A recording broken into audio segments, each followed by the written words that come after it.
শুভ সকাল বন্ধুরা, আমি স্বপ্না। আশা করছি সবাই খুব ভালো আছো।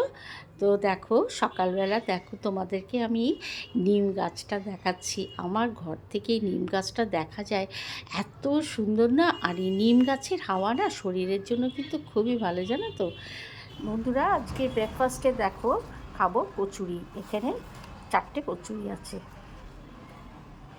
আর দেখো এখানে আছে আলুর তরকারি, এইখানে আছে একটা মিষ্টি, আর এইখানে নিয়ে নিলাম একটু লঙ্কা।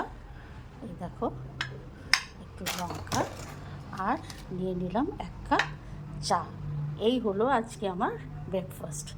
তো চলো, তোমরা কে কী ব্রেকফাস্ট খাচ্ছ সেটা একটু আমাকে কমেন্ট করে জানিও। তো চলো বন্ধুরা, আমি এবার আমার ব্রেকফাস্টটা করে নিই। তো গরম গরম কচুরি আর সাথে তরকারি ভীষণ ভালো লাগে। তো আজকে তোমরা কে কী ব্রেকফাস্ট করছো সেটা আমাকে কমেন্ট করে জানাও।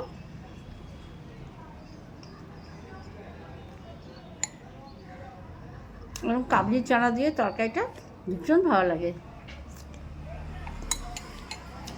আর সাথে এরকম গরম গরম চা। আমার লুচি পরোটা কচুরি দিয়ে ভীষণ ভালো লাগে। তাহলে চলো, আমি ব্রেকফাস্ট করে নিই, তোমরাও করে নাও। তো চলে এলাম রান্নাঘরে, চটপট করে আজকে রান্নাটা করে নেব। আজ আবার বৃহস্পতিবার, তো ঘরে পুজো আছে। তাই দেখো, আমি রান্না করব আজকে কলমি শাক। কলমি শাকটা অনেক দিন ধরে না খেতে ইচ্ছা করছিল। তো বাজার থেকে 2 আটি এনেছে, তো আমি ভালো করে সেটাকে বেছে এরকম দেখো খুব সুন্দর কুচিয়ে নিয়েছি। এবার এটাকে আমি ভালো করে ধুয়ে নেব, ধুয়ে তারপরে রান্না করব। দেখো কুচোনোটা ভীষণ সুন্দর হয়েছে।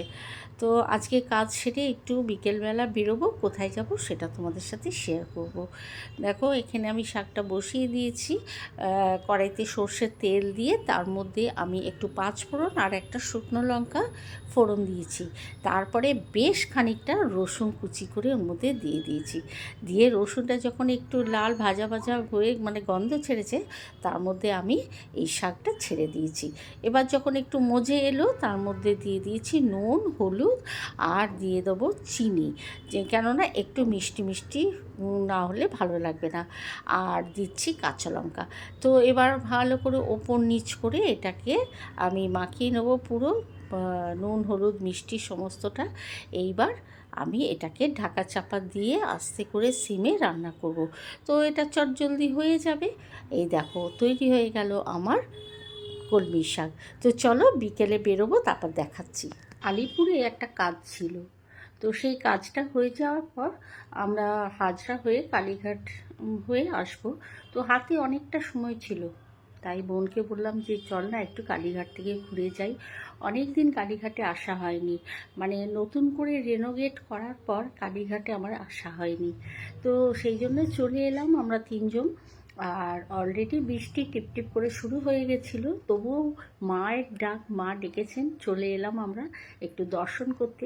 কি অসম্ভব সুন্দর বাইরেটা সাজিয়েছে বন্ধুরা, তোমরা না এলে বুঝতে পারবে না। আর এখানে দেখো পরপর সমস্ত দোকানগুলো আছে। এখানে শাড়ি, শাঁখা, সিঁদুর, আলতা, তারপরে তোমার মিষ্টি, ধূপকাঠি, মোমবাতি, নারকেল, যা যা যাবতীয় নেওয়ার তোমরা এখান থেকে নিতে পারবে।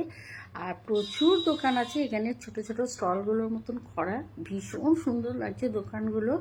একদম মানে রাস্তাঘাটগুলো এত সুন্দর পরিষ্কার, সেই পুরনো কালীঘাটের চেহারাটা পুরো বদলে গেছে। দেখো আমি দেখাচ্ছি, বৃষ্টি হচ্ছে একটু একটু তার মধ্যেও। আর এই দিক দিয়ে এলে তোমরা পরপর 3টে গেট পাবে। তো আমরা এই গেটটা দিয়ে ঢুকছি। দেখো ওখানে হাত ধোয়ার ব্যবস্থা আছে, অনেকগুলো কল আছে। আর আমরা এখান দিয়ে ঢুকে গেলাম ভেতরটায়। টোটাল মন্দিরে 5টা গেট আছে। তো দেখো ভেতরটা এত সুন্দর লাগছে, চারিদিকে লাইট ঝলমল করছে যেন। আর খুব ভিড় হয়েছিল, খুব লাইন পড়ে গেছে। তবে লাইন হলেও কিন্তু এখন কোনো অসুবিধা হচ্ছে না, পুরো রেলিং করা আছে। আর এদিক দিয়েও যদি যাও তোমরা, দেখো এই যে নাট মন্দির, আর এদিকেও বেশ রেলিং করা আছে। দেখো খুব ভিড় হলেও কিন্তু অসুবিধা হবে না, রেলিং দিয়ে এরকম যাওয়া যাবে। তো এই পাশ দিয়েও মানুষজন যাচ্ছে। তো আমরা এখন বিশুদার দোকানে যাব। আর এই দিকটায় দেখো এখানে ফুল, যে আগে যেরকম বসতো এখানটায়, সেই জায়গাতেই এখনও আছে ফুল। এখান থেকে তোমরা ফুল সংগ্রহ করে নিও, আর আমরাও এখান থেকে এখন মালা নেব। তো মোটামুটি মালার দামগুলো খুব বেশিও না, আমরা 108-এর মালা নিয়েছি, সেগুলো ওই 30 টাকা 40 টাকা করে দাম পড়েছে। তো এবার আমরা চলে এলাম ওপরে লাইন দিয়ে, আমরা গর্ভগৃহের ভেতরে ঢুকবো, সেই জন্য আমরা ওপাশটায় লাইন দিয়েছি। আর যারা মনে করো এদিক দিয়ে বাইরেটা দিয়ে দেখবে, আর একটা লাইন ছিল। তো পুজো দিয়ে আমরা বেরিয়ে এলাম, আর এখানে প্রচণ্ড বৃষ্টি শুরু হয়ে গেছিলো। তো আমরা যেহেতু বিশুদার দোকানেই আমরা চটিটা রাখি, সেই জন্য এই পাশটা দিয়েই বেরিয়েছি। এবার আমরা বাইরে বেরিয়ে যাব, আর ইচ্ছে ছিল পুরো মন্দিরটা আরও ভালো করে তোমাদের ঘুরিয়ে দেখাবার, কিন্তু যেহেতু বৃষ্টি হচ্ছে সেই জন্য আর অতটা ঘুরলাম না। তো বাইরেটা বেরিয়ে এসেছি, আর এই দেখো এদিকে স্কাই ওয়াকটা, মানে বাস স্ট্যান্ডে যদি নামো স্কাই ওয়াক দিয়ে সোজা একদম মন্দিরের কাছে চলে আসতে পারবে। তো ভিডিওটা কেমন লাগলো জানি।